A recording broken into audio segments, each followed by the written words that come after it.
All right, so there's been some big UK university ranking changes this year. I've got some important news for international students, some changes that employers are going to start looking for, as well as a new product I've created to make that university selection process a lot easier. So let's get started with this year's ranking. All right, so the last time I did a similar video on the UK university rankings list, I got so many comments and I really do enjoy replying to them as best as possible because I know how helpful the comments can be. But as a result, I want to also try my best to give as much information as possible in this video, and I'll be putting timestamps to the universities that I cover down below as well. So let's begin with the rankings. We're starting as usual with Oxbridge. Really, it's about which one of these unis are first, but actually things are starting to change. Now, I'm using this university ranking as a guide, as I generally agree with the classifications, but there's several other reputable UK rankings out there, and what I've seen this year is a challenge to that traditional stronghold at the top of the rankings. Some of the rankings putting LSE on top, some have put Imperial on top, and some have also named St Andrews as the second best university in the country. Look, there's no doubt students at Oxbridge are extremely clever and hardworking, something all employers would love. But the changes this year in the rankings where some other universities have occupied those top spots are probably a reflection of what employers are looking for these days. So gone are the days where employees only care about your reputation. There's a big emphasis now on the teaching you get, as well as the exposure to different people and ideas whilst you're at university. What's that resulted in is those traditional networks that you used to get top jobs isn't so exclusive anymore. At the end of the day, are Oxford and Cambridge the top UK universities? Well, sometimes they are, and sometimes depending on the subject, they're not. So globally, those two names hold weight, but that's only for people who don't know too much about the teaching, the output, the skills other top universities give you. It's like saying medicine at Cambridge is the best place for medicine in the UK. For those that know, it doesn't really matter which university you study medicine at because they're all regulated by the same body and to the same standard.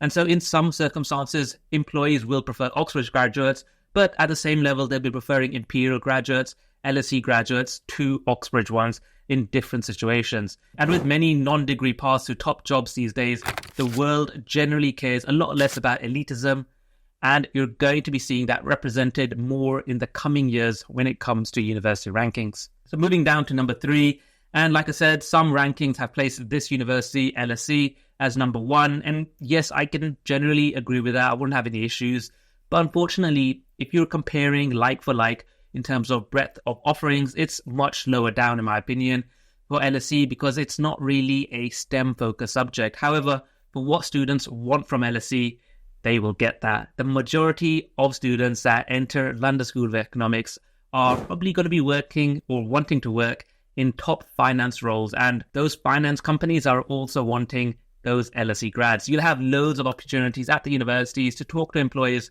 throughout your time there, as they're heavily involved in sponsoring events to try and get the name in students' heads. And one of the recent comments that I read about the university was from the Vice-Chancellor, and I think he sums it up pretty well.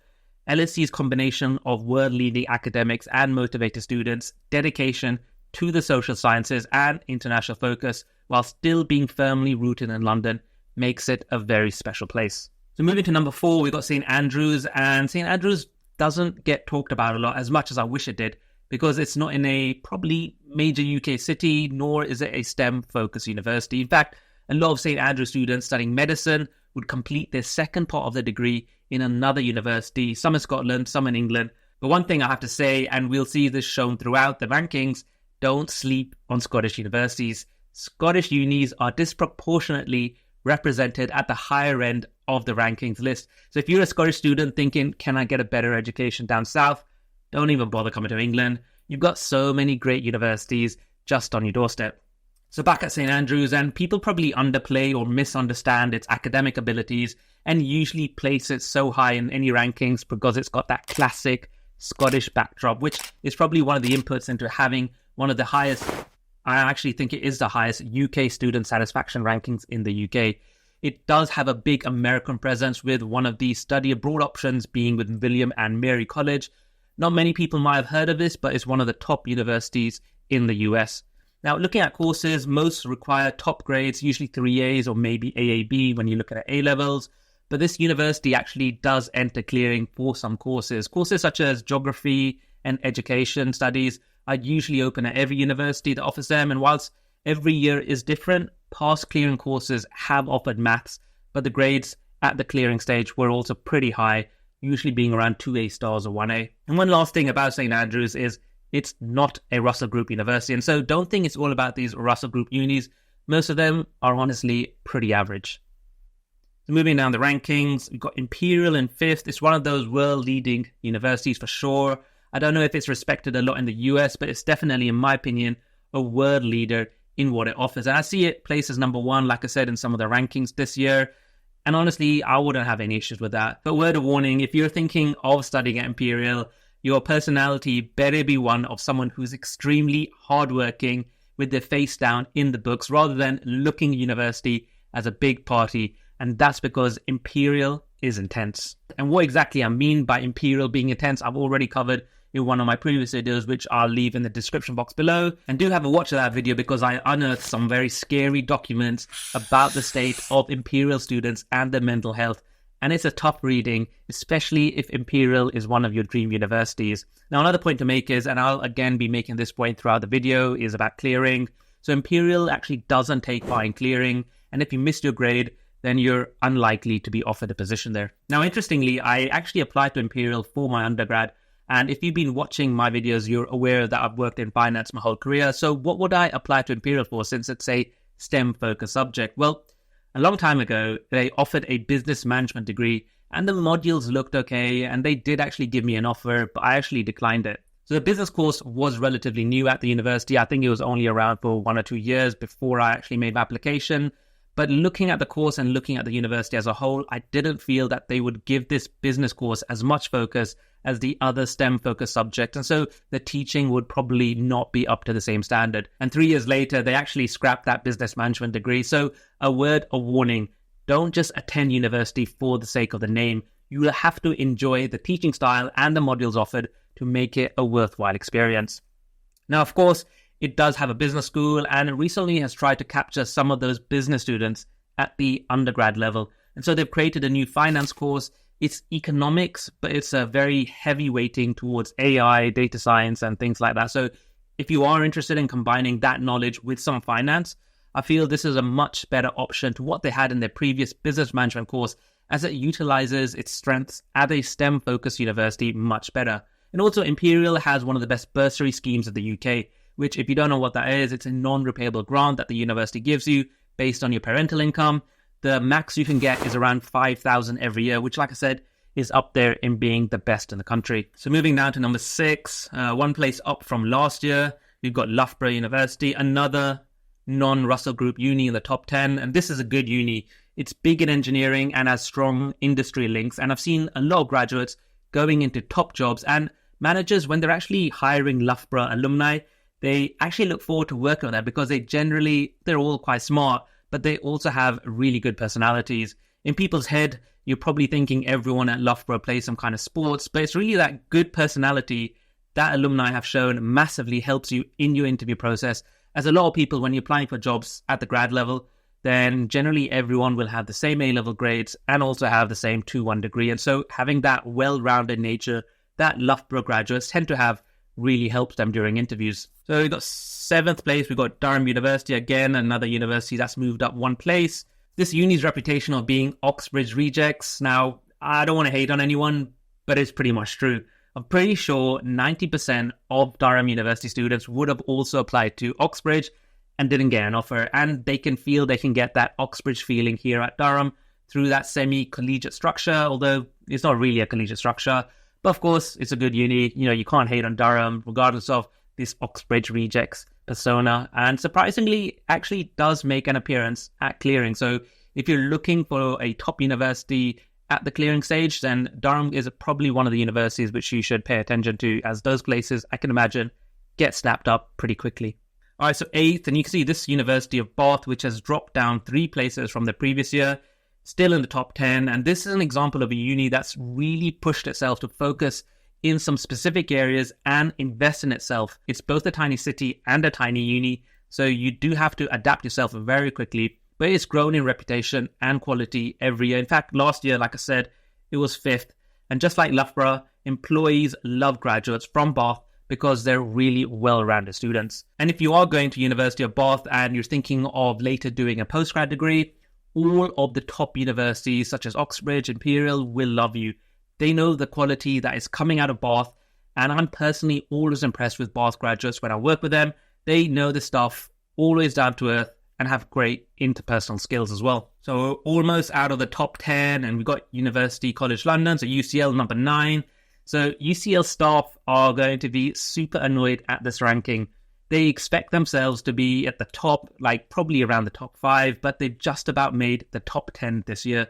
Now, everyone knows the quality of the university, and they keep talking about how they're a top 10 global uni. The placards and signs are all over the university. I personally don't think it's a top 10 in the world, but hey, I rank UCL as the best London uni by value, and so that should say enough of what I think of this university. A lot of the world's best students, of course, UCL is a dream option for them, and it also has quite a lot of elite level people there. A lot of royalty have recently enrolled there, a lot of prime ministers have gone there, and a lot of top politicians or children of famous people have been enrolled at UCL, especially in the past couple of years. We've got 2 universities here. You can see a joint 10th place. So the first one, University of Warwick. So Warwick, one of the few UK universities to offer a liberal arts degree program. And I feel this is a bit of an American influence to attract the international students from across the pond. It's also, again, another top 10 university that was in clearing last year. So the part which holds it back, I feel, in terms of it being continuously ranked as a top 5 UK university is it's not really a STEM-focused uni, and so it doesn't get that big research funding or international recognition. It's 10th this year, was 11th last year, but honestly, it'll always be a top 10 UK uni for me. The actual uni, though, is a campus in a little tiny town off Coventry, and so that'll also always play a part in how much people enjoy themselves during their time at Warwick Uni. But I know dozens of Warwick graduates at top positions. When I work with them, they've always said great things about the uni, and it's also a really fun campus in their own words. And so it doesn't matter if you're trapped there with the same people in the town, it seems to be a good place to go and have fun as well. All right, so 10th place, or joint 10th place, we've got Lancaster University, and I was looking forward to talking about this uni because it's absolutely mad what is going on here. So first of all, it's a good uni. Always a surprise to see it ranked in the top 15, but it's been a top 10 uni for a while now, so credit to where it's due. However, what's shocking is its entry standards. It's one of the top unis in the UK, and they're asking for an average of BBB for most of their degrees. They also give a lot of unconditional offers before you've even completed your A-levels, and it doesn't stop there. They're heavily involved in clearing, and I'm talking heavily. All of the degree programs are available in clearing, and looking at some of the recent clearing entries, you've got computer science at a top 10 UK uni asking for ACC, architecture, BBC, economics, BBC. You even have nuclear engineering at BBC. Guys, nuclear engineering at BBC. Nuclear. It's pronounced nuclear. Look, if you only care about attending a top 10 UK uni, then apply to Lancaster because you're pretty much guaranteed to get an offer. And I'm now moving on from this university because it's actually just too confusing for me to understand what is going on here. So just before we move off the top 10, I want to let you guys know that I've created a guide for students to help them choose the perfect university for them. And it's based on my experience of attending 3 top UK universities, as well as what I've seen required from top employers when it comes to the knowledge and skills from graduates. I'm going to leave a link to that below, as well as a link to sign up to my newsletter. So make sure you do that. And I'd love it if you drop a like and press the subscribe button for the channel. So moving down the rankings, I'm going to group a couple of these together now. University of Surrey, or should I be saying sorry? Where did this uni even come from? Especially when I look at the universities that haven't even been ranked yet. But one of the courses, to be fair to Surrey, that I really like is this law course. It's got a strong reputation in law circles. What we've got next? All right, so we've got University of Birmingham, University of Exeter, and University of Edinburgh topping off the top 15. These 3 universities, yeah, I'll pretty much say they're equal. Exeter is kind of like Bath in a way, where it doesn't have this long-standing history, but it's invested in improving itself a lot. Birmingham actually is very, very popular during clearing. You don't have the most competitive degrees in clearings, but they still have a decent selection for students to choose from. And out of these 3 unis, it's clearly the wildest if you're imparting. Not only is that a massive city, but it also have 5 other universities in the same city.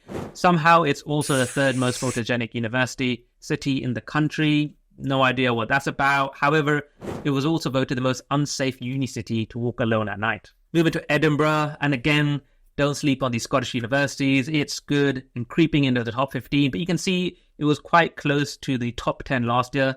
Exeter, another point I just remembered I want to point out is it's starting to pivot in terms of how it's seen as a university. So it started offering a lot of degree apprenticeships as part of its choices for students. And so this is when a degree is made in conjunction with employers and you work and study at the same time. In fact, it's the Russell Group's leading degree apprenticeship provider. So moving outside of the top 15, let's look at these universities. What do we have? Number 16, you got University of Bristol. The employees, honestly, will never check the ranking of Bristol. They just know it's a good uni. And they'll also presume, number 1, you're pretty well off. And number 2, you received a good education. So they're a good uni. In fact, they're excellent. But they think they're better than they really are. I remember one of the lecturers, when I attended the open day, said a 2-2 from Bristol Uni is better than a 2-1 from the majority of the other top universities out there. I was just thinking, mate, don't try it. I don't know who you're trying to fool here.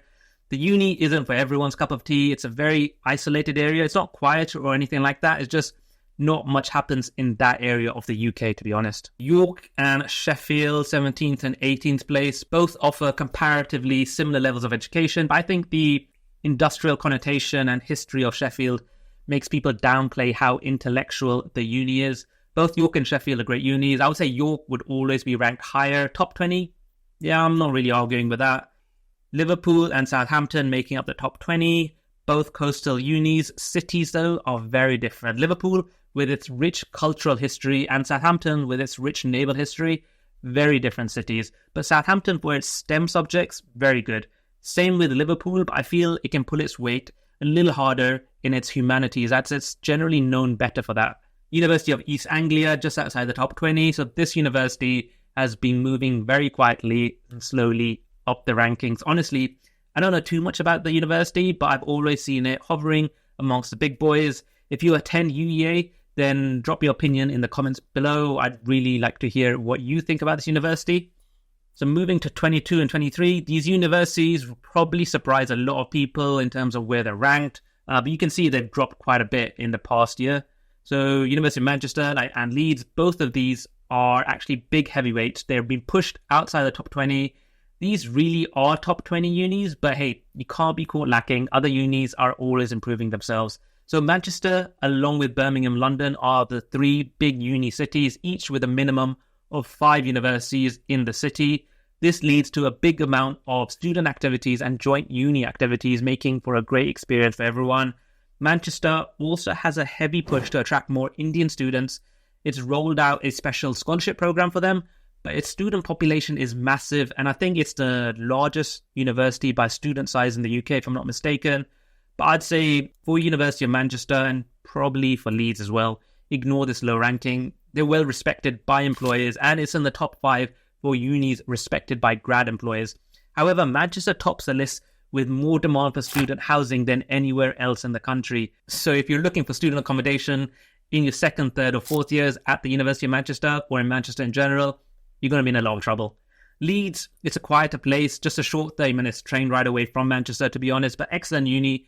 I'm sure it's going to be back in the top 20 next year.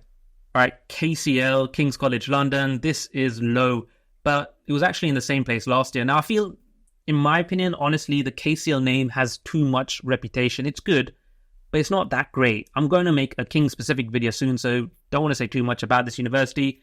But one thing I will say, which not a lot of you will understand unless you attend the university, is that it's a very political university. The amount of political activism by current students as well as former students is crazy. So this year we had massive protests happening at the campus in the past year, but also a lot of members of the UK Parliament are former KCL grads, showing the political streak of the alumni that they have.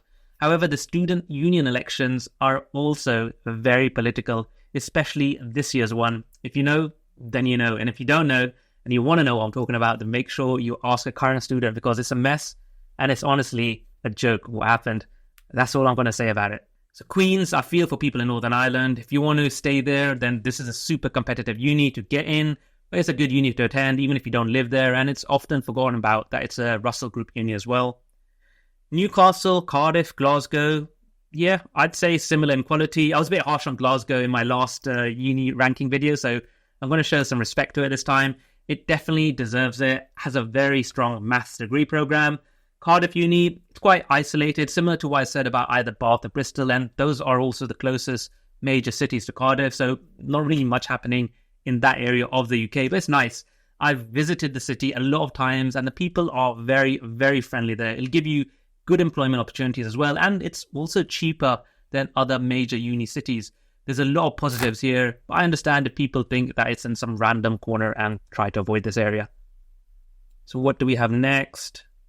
All right, so we've got University of Arts of London. It's actually very difficult to rank it alongside all these other unis because it's such a specialized university. In my London rankings video by value, I ranked actually 5th in London, and it's important when you're looking at a university such as UAL to look at it on its own merits for what it offers instead of comparing it to other universities. Now, next one, University of Nottingham. This one is actually very strange. I was wondering, where does this uni come up? I'm moving down the rankings and I haven't seen Nottingham yet. So I'm a bit shocked. And to be honest, I'll always happily recommend University of Nottingham as a top uni to people who ask for my opinion. I'm going to have to look at this a little more in terms of why it's ranked so low.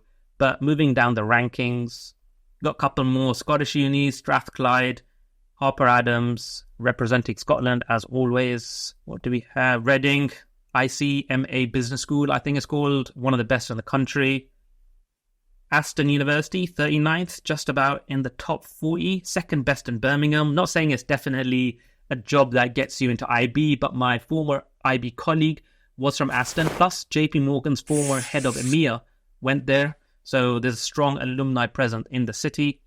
City University, you can see it's moved up quite a bit, around 3 places from last year. But what I've heard from the students, and this is from the students, so don't hate me for this, is that it's difficult to be studious at the university. They're small students, but the standards from what I've heard isn't high in terms of the effort that they put in or the resources they have. Now, the business school tries its best to keep itself separate by branding itself completely away from City University and always just says it's Bayes Business School. But its nursing and journalism schools are one of the best in the country, that's for sure. Moving down, Aberdeen, Aberystwyth and Heriot-Watt again, making up top 50 Scottish unis. Queen Mary, okay, moved up from 53rd last year, or 54th. So I've actually made a video on this uni already. It's a good uni to attend, but will always have a negative reputation of Mile End to contest with. It's located in the most deprived borough of London, and I think it's top 10 most deprived areas in the whole country. So when it offers local students lower entry grades, which all universities do, by the way, it's going to massively bring down the average. But I would say ignore the ranking for this uni.